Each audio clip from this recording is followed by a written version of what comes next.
Now, I've got attention issues, just like a lot of us, and sometimes I wish I could just put away a part of my brain that's sort of got ADHD, but I can't. Go, hero, go. What I can tell you though is in the past year, I've experimented with a bunch of different tools suggested by my baby Huberman, neuroscientist, to help me focus a little bit better. So here's the cool part. These tools are so simple and so easy, the ones that I picked out, that even some of you laziest people out there can get started on it too. All right, first thing you can do for better focus is to take a nap. What kind of? If you want to be fancy, it's called yoga nidra. It's also called non-sleep deep rest, or NSDR. Quality sleep is so crucial for focus, or any cognitive function for that matter. I think we all know this, but if you're still not convinced how important sleep is for everything, watch this awesome, amazing, award-winning video on sleep. However, if you find yourself unable to get good sleep for whatever reason, taking even a 15-minute yoga nidra will greatly make a difference for your brain to be able to start functioning properly again. Here's how you do this non-sleep deep rest. Lie down for about 10 to 30 minutes. You can even do as long as 60 minutes. And then you can listen to an audio. You can find plenty of them on YouTube. It's so much land. That takes you into sort of a deep, relaxed state by suggesting things like scanning your body or doing different breathing patterns. It's a form of meditation. You don't necessarily fall asleep, and when you're done, you should feel a lot more restored and refreshed, at least in comparison to before.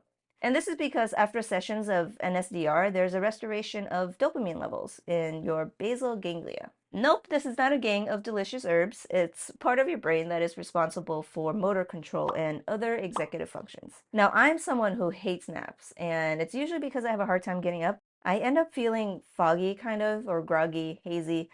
But after a 30-minute or even 15-minute yoga nidra, I actually get up feeling pretty good. And when I do it, it's in the afternoon or so, so it's almost like having a second morning, which is awesome. Extra life hack though, if you're like me and you find yourself having a really hard time getting up from naps, one trick that I've learned from a friend is to drink a little bit of coffee before you get into your yoga nidra, assuming that you're doing a short one.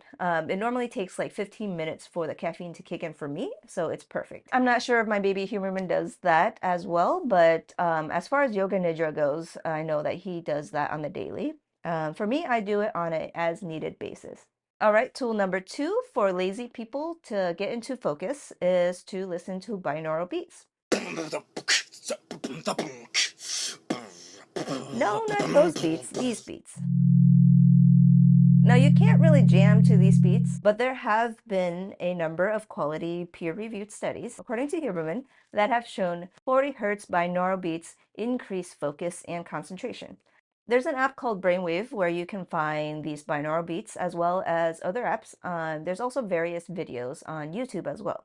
It's highly recommended to listen to this with headphones and not during your work session, but about 5 to 10 minutes prior to that. But wait a minute, how does listening to these weird noises actually help you focus? It's been shown in multiple quality peer-reviewed studies that playing a pattern of sound waves to one ear, do, and the other ear, which is slightly offset in frequency, meaning not quite the same frequency, so more like do, that combination of frequencies played to the different ears can increase focus and concentration in part by increasing levels of the neurochemical dopamine and acetylcholine.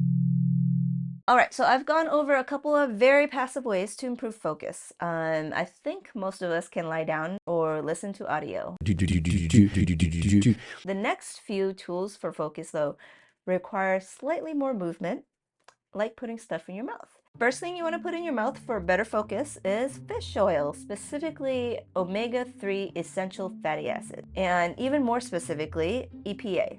1 to 3 grams of EPA a day can improve your memory and cognitive functions. So essential fatty acids don't tap directly into your circuits for focus, but they do support the functions of these neurocircuits. And I've been taking these almost daily for over half a year, and let's just say I feel less stupid in the morning, a little less foggy up in here. I don't eat a ton of fish, so taking supplements has been the way to go for me. For my vegan friends out there, there are plant-based alternatives for EPAs. Just make sure you get between 1 to 3 grams a day. Also, store it in your fridge to keep it fresh. It is fish oil after all. Lastly, the fifth tool in this lazy person's guide to focus is simply to just stare. The nerds call it covert visual focus or deliberate gaze warm-up. Covert focus is where your gaze is focused on one location, such as a pen or something, but your focus is actually directed elsewhere in the room or the location that you're in. So your mind or your peripheral vision is focused on the door, for example, or those plants over there. Baby Huberman says you can start with overt visual focus and focus your gaze on one location for 30 seconds and then add 5 seconds the next day and another 5 seconds the following day. If you're feeling a little fancy, try covert attention and focus, what I was mentioning earlier, by directly looking at something but attending to something else in your peripheral for 30 seconds or so, and then increase that time gradually. Do this between 30 seconds to 3 minutes before focused work or even a workout. Now, I'll be honest, this is something I've tried only a few times, so I can't speak on how well it works, but it is a very low bar to get started, so you might as well try it out for yourself. I will try to continue doing it and hopefully give you an update sometime in the future. Now, here's the thing. Not any one of these is like a crazy life hack that is going to make you a super focused machine. But at least according to science, they all contribute to helping out the neurotransmitters and neurocircuits in your brain to perform certain cognitive functions better, like focus. I can definitely speak highly of yoga nidra, taking EPAs and drinking coffee because I've done these things for a very long time and I have definitely noticed a difference for my focus. As far as binaural beats and the covert visual focus thing goes, I'm still experimenting with that. But wait, there is more.